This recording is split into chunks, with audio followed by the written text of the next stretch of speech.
in my recent videos, we've been traveling around the world, experimenting and delving into street food, whether it's the Turkish lamuchan or the Indian dosa. And today we are going to try out the Middle Eastern, very popular street food, shawarma. So here goes. This Middle Eastern street food is traditionally made on a rotating spit or a rotisserie, so the outside edges of the meat get cooked. To start off, you're going to take 2 pounds of chicken thighs that are deboned, and 4 heaped tablespoons yogurt, 1 teaspoon salt, 1.5 teaspoons coriander, cumin, red chili powder, paprika, onion powder, dried oregano, ginger garlic paste, some turmeric, ground black pepper, and a little bit of garam masala powder as well. As you can see, I have all the masalas ready here to go. You can eyeball and adjust the spiciness according to your own taste. Once you're ready, start with the yogurt, 4 tablespoons or 4 heaped teaspoons, and to it add all your spices, the ginger garlic paste, the onion powder, and the oregano dried leaves.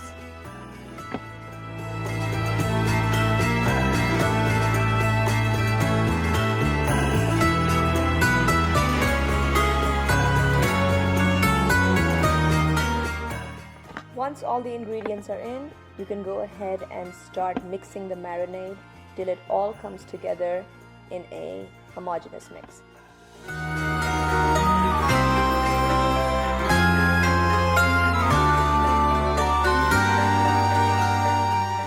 To the marinade, start adding the chicken thighs. If needed, you can trim some fat. However, a little bit of extra fat on there will be helpful as the meat cooks. Once the chicken thighs are evenly coated with the marinade, go ahead and cover the bowl and let it marinate for at least a couple of hours. To replicate the idea of a spit, you can take a potato or a yam and stick a skewer through it. You can even poke 2 skewers for added durability. Once these are in, choose a suitable bowl that can fit your base. If needed, you might have to add a few cut pieces to the other side so the potato or the yam doesn't keep flipping over. Go ahead and wrap it in a foil so that this too will continue to bake, and by the end of it you will have some baked yams or baked potatoes also ready to go along with your chicken.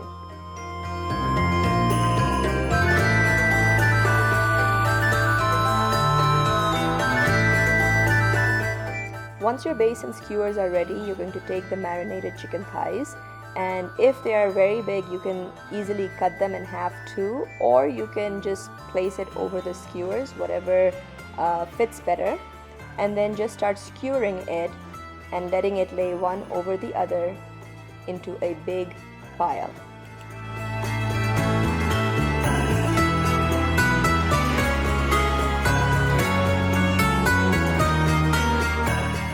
As you continue to layer your chicken, like I mentioned before, you can add some extra potatoes to the sides for added durability and stability. Once you are done laying all the chicken pieces, you can go ahead and drizzle a few tablespoons of oil on the outside.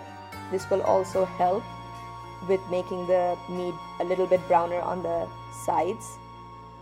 If you don't want to go to the trouble of making this spit, you can easily just take a baking sheet, cover it with foil, and lay your chicken thighs directly on it.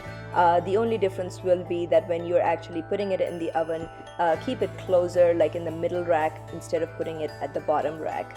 Or you can even slice your meat into thin strips and pan fry it. It should still have the same. Once your chicken is ready to cook, preheat your oven to 450 to 500 degrees Fahrenheit and place the chicken at the very bottom shelf. The chicken will continue to cook for about an hour, and you'll start to see it caramelizing from the outsides. And just like in a regular spit, the outsides of the chicken is going to start cooking up first. The inner parts, as you shave off, you will have to cook further. I'm also adding some extra flavor by giving it the smoke of a charcoal. So I'm burning the charcoal on my stove top and then taking a little bit of oil in a container, setting that next to the chicken, and then very quickly adding my charcoal to this oil, and you'll see that it starts smoking. Just close the oven door and let the smoke absorb into the chicken. So after about an hour of cooking, you can start slicing the outside edges. As you can see, they are cooked. However, the insides still need a little bit more time, so you can go ahead and put the chicken back into the oven and cook it a little bit longer, say another 30 to 40 minutes. Or what I did was I just shaved off all the chicken and then just pan fried it, kind of similar to how in restaurants or during street foods they go ahead and finish off the cooking on a very high heat griddle. The classic sauce that accompanies the shawarma is a garlic sauce. For it, just use a quarter cup of mayo, 1 teaspoon garlic powder, 1 teaspoon onion powder, and a dash of hot sauce, a little extra black pepper if you need some extra heat, and then mix everything together. If you need to dilute it, you can add a little bit of milk or a little bit of water just to make the sauce slightly runnier, and serve this alongside your chicken and naan. I have linked the recipe for naan in the description below, but you can basically make this no yeast, no oven naan, just directly on your stove top. And this is the perfect bread to go along with your shawarma, the perfect vehicle to kind of carry the meat. So once your naan is ready, you can go ahead and start adding some other things like lettuce, tomato, red onions, and of course your chicken and the garlic sauce. Layer it on, and you can enjoy this shawarma and delicious Middle Eastern flavors right in the comfort of your own home. Happy eating!